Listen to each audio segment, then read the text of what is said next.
Bom dia, meus irmãos, graça e paz. Efésios, capítulo de número 4. A unidade da fé.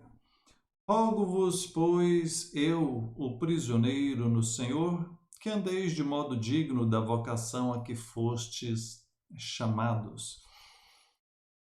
Andar de modo digno, digno da vocação que Deus nos chamou.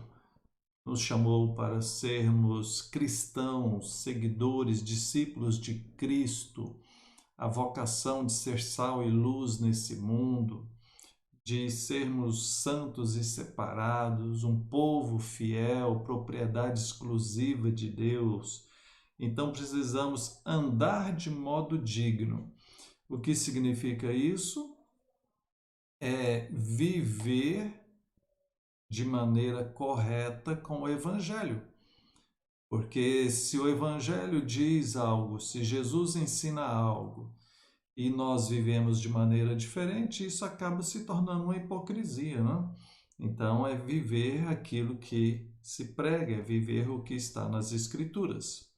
Verso 2 fala um pouco, né? Andar com toda humildade, mansidão, longanimidade, suportando-vos uns aos outros, esforçando diligentemente por preservar a unidade do Espírito no vínculo da paz.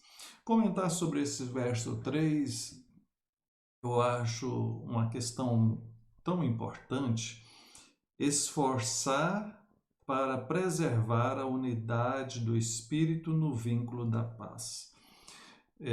É muito triste, é muito contraditório quando você vê pessoas crentes brigando, causando confusão e, em especial, causando confusão na igreja.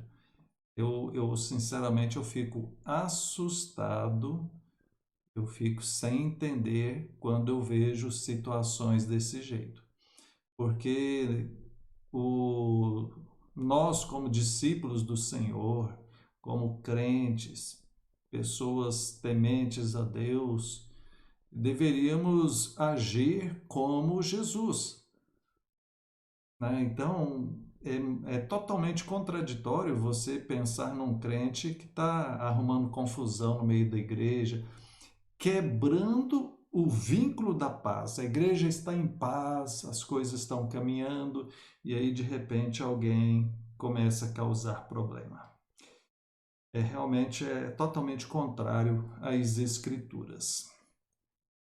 Verso 7, a graça foi concedida a cada um de nós segundo a proporção do dom de Cristo. E aí ele fala, né, a partir do verso 11, ele mesmo, né, Jesus, concedeu uns para apóstolos, profetas, evangelistas, pastores, mestres, com vistas ao aperfeiçoamento dos santos, para o desempenho do seu serviço, para a edificação do corpo de Cristo, até que todos cheguemos à unidade da fé, do pleno conhecimento do Filho de Deus.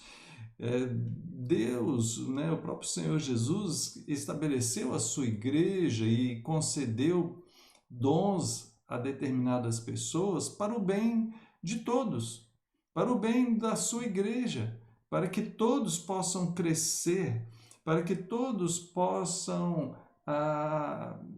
se tornar melhores, aprender, né? Buscar esse crescimento que aqui é dito, né? Fala até que todos, né, cheguemos ao pleno conhecimento, né?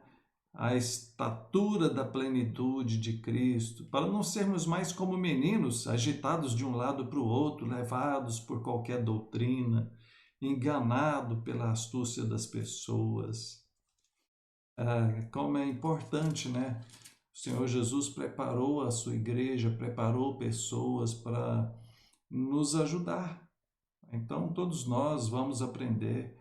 Eu aprendi, teve pessoas que me ensinaram, e hoje eu ensino outras, e continuo aprendendo.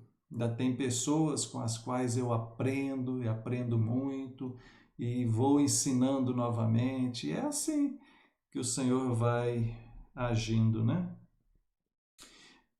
A partir do verso 17, ele fala a respeito de santidade e alguns detalhes, né? Verso 26, ele fala: irai-vos e não pequeis, não se ponha o sol sobre a vossa ira.